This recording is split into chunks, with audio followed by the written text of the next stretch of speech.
Bonjour Catherine, Bonjour. merci d'avoir accepté mon invitation. Catherine, tu es secrétaire confédérale de la CGT, en charge tout spécifiquement des retraites, donc c'est un sujet important en ce début d'année. Elisabeth Borne a fait son plan d'annonce mardi.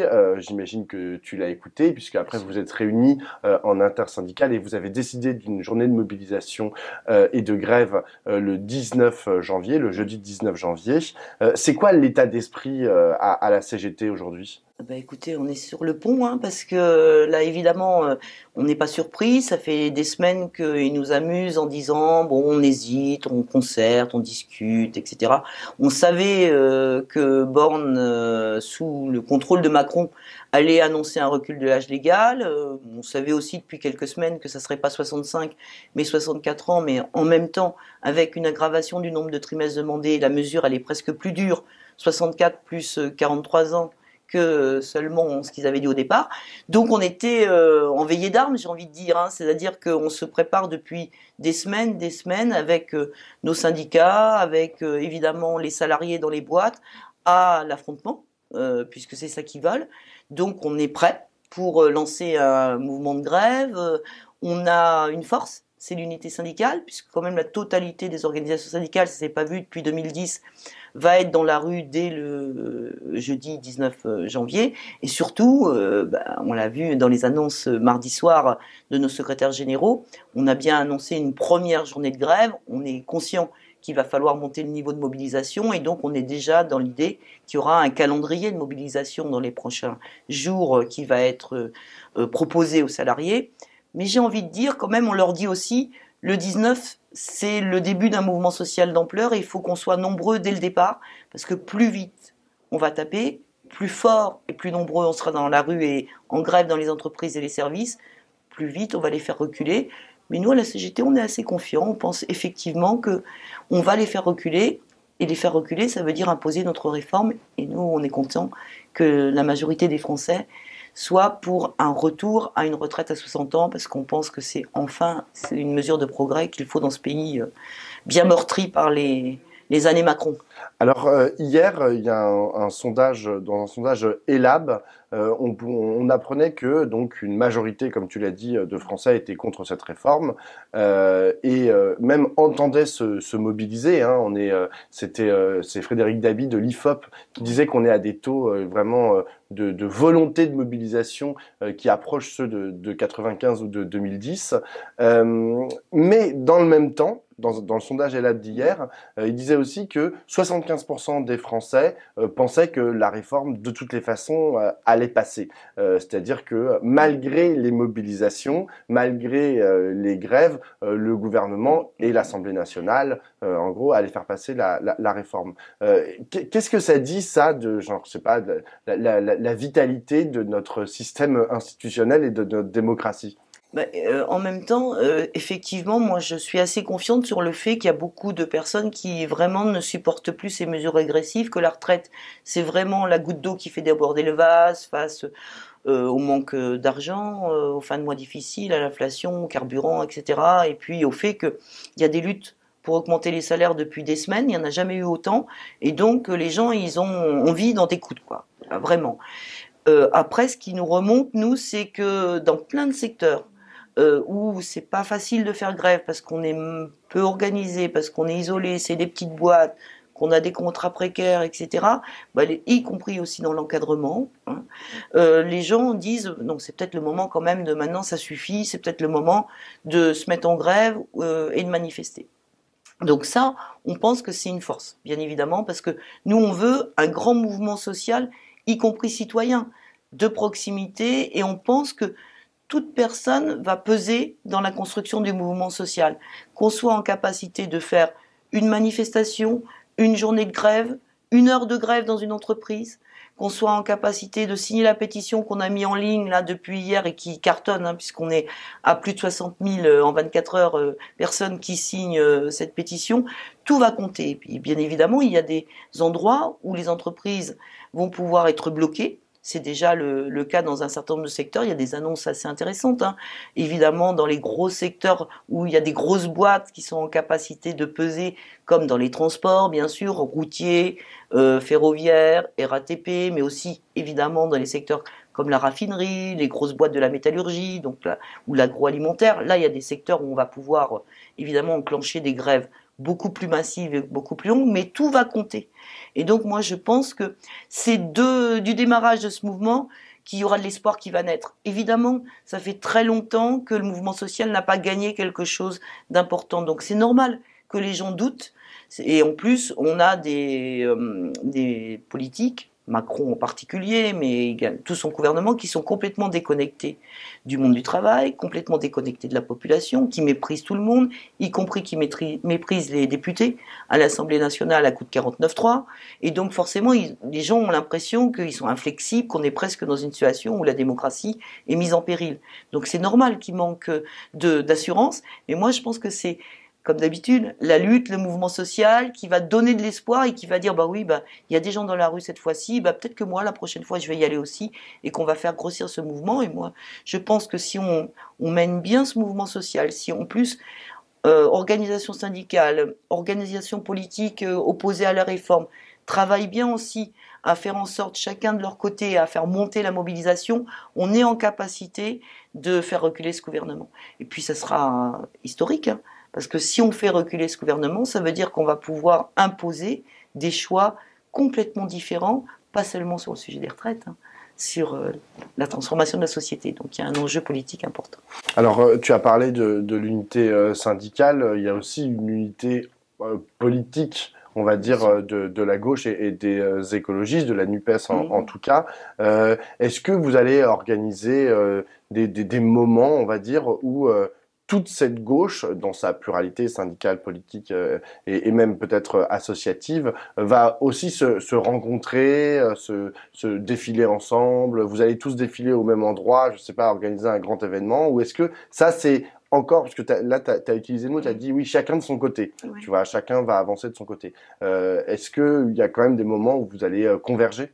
Alors évidemment que c'est pas complètement chacun de son côté, parce que nous, par exemple, on se réjouit que l'ensemble des partis politiques qui composent la NUPES est appelé sans hésiter à rejoindre les mouvements syndicaux dans le 19 dès le 19 janvier. Et ça, évidemment que c'est important pour nous que les responsables politiques disent ben, voilà, on est aux côtés des manifestants, des salariés qui vont faire grève et manifester. Bien évidemment, on pense que ce sont aux organisations syndicales de travailler la mise en mouvement du monde du travail, parce que c'est nous qui sommes au plus près des salariés dans les entreprises, dans les services publics, et que c'est nous qui avons ce premier contact-là dans le cadre de la construction d'une grève. Parce que nous, on pense que c'est important, que la grève, elle est essentielle pour gagner ce mouvement. On ne pourra pas gagner uniquement par des manifestations. Il faut aussi toucher à l'économie. Il faut aussi pouvoir bloquer quand même le fonctionnement économique de ce pays.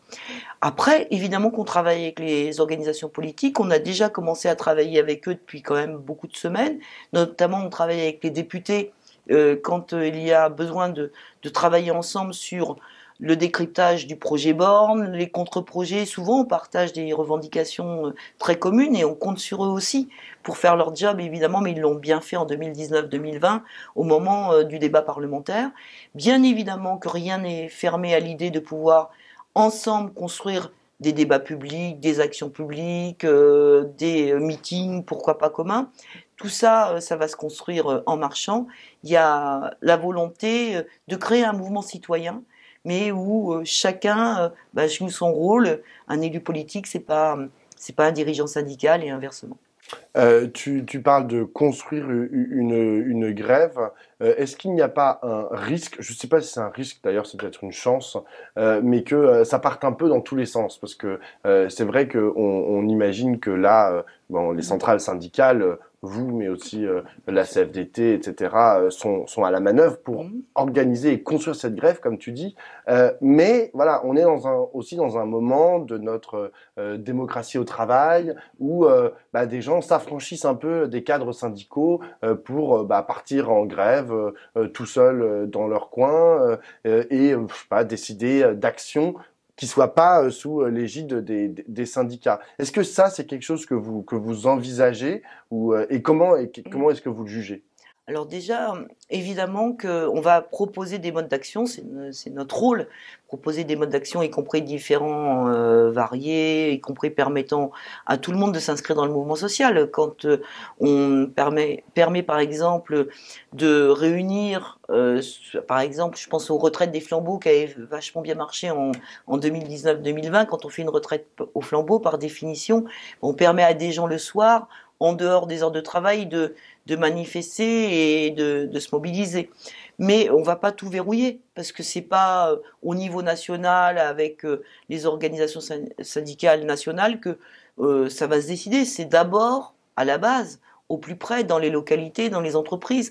Donc nous, on va encourager tous les mouvements qui vont se mettre en œuvre et plus ils sont spontanés, plus c'est intéressant, quoi. Alors, l'intérêt, c'est qu'il y ait des assemblées générales, qu'il y ait des débats publics, qu'il y ait des meetings, qu'il y ait des idées qui fleurissent justement et qui viennent de la population. Moi, je pense que, par exemple, s'il y a des gens qui décident de pas reprendre le travail et de développer des grèves reconductibles et qui sont majoritaires et assez forts pour le faire dans leur boîte, bah, ils seront soutenus par la CGT et il n'y a pas de souci là-dessus. S'il y a des gens qui disent bah nous c'est compliqué, peut-être qu'il faudra dans un premier temps commencer par manifester le week-end avec notre famille au plus près, dans notre village, partout, ben on dira c'est une action qui montre que vous n'êtes pas d'accord avec la réforme du gouvernement et que vous faites, et elle est respectable parce que vous la faites avec les moyens que vous pouvez mettre à disposition. Donc nous, on n'a pas peur de ça. Par contre, il y a une chose qu'on veut pas, c'est qu'évidemment ce mouvement bénéficie Rassemblement au national. Rassemblement national et aux partis d'extrême droite et aux fachos en général, parce qu'ils leurrent la population. Leur discours de dire nous aussi on est d'accord avec vous, etc. En fait, on s'aperçoit quand on regarde à la fois leur programme et les votes qu'ils ont fait dans différentes institutions, que ce soit l'Assemblée nationale, mais aussi dans plein d'autres endroits, ils votent jamais du côté des plus pauvres, ils votent jamais du côté des salariés. Au contraire, ils sont toujours du côté du capital et en fait, ils tentent de monopoliser les voix des ouvriers, des employés, des salariés, des précaires qui en bavent pour arriver au pouvoir et pour en faire leur politique de bas étage. Donc nous, on va faire en sorte de dire très clairement aux citoyens, attention, ne croyez pas le Front National, c'est pas le Front National qui est à vos côtés, ce sont les organisations syndicales et les partis de gauche qui clairement ont dit dans leur programme la retraite à 60 ans et des financements pour les salariés, pas pour les entreprises.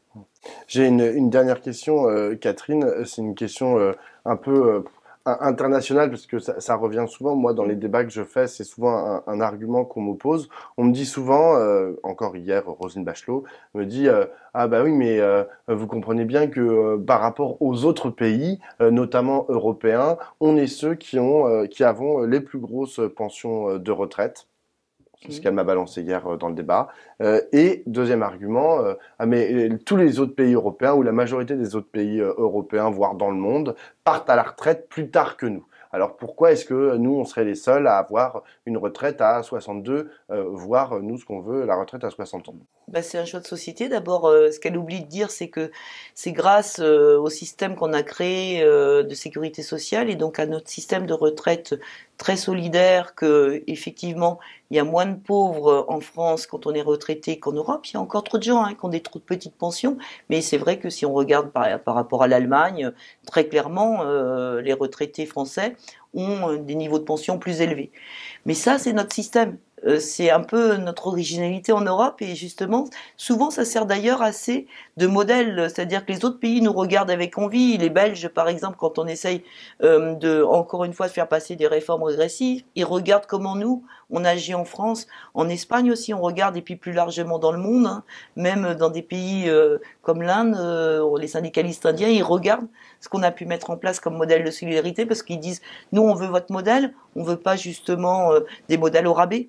Et donc, moi, je pense que y a pas, c'est pas inéluctable. On peut garder nos conquis sociaux, bien évidemment, qu'il y a de l'argent pour ça, et puis que, en plus de ça, la plupart des Français ne travaillent plus à 60 ans et à 62 ans.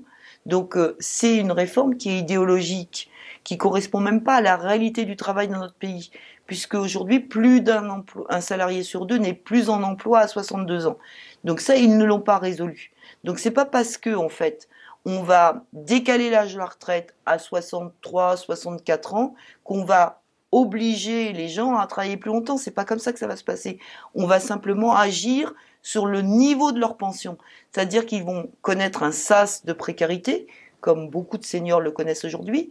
Ils vont être soit licenciés au chômage, avec des droits dégradés, je le rappelle, avec cette réforme de l'assurance chômage scélérate que vient de faire Madame Borne, soit ils vont être aux minima sociaux, au RSA, et donc ça va agir sur le niveau de leur pension future. C'est-à-dire qu'on est en train de créer un système qui va rétablir justement, par rapport aux autres pays européens, un niveau de pension bien plus faible, et donc qui va faire monter les pauvres chez les retraités.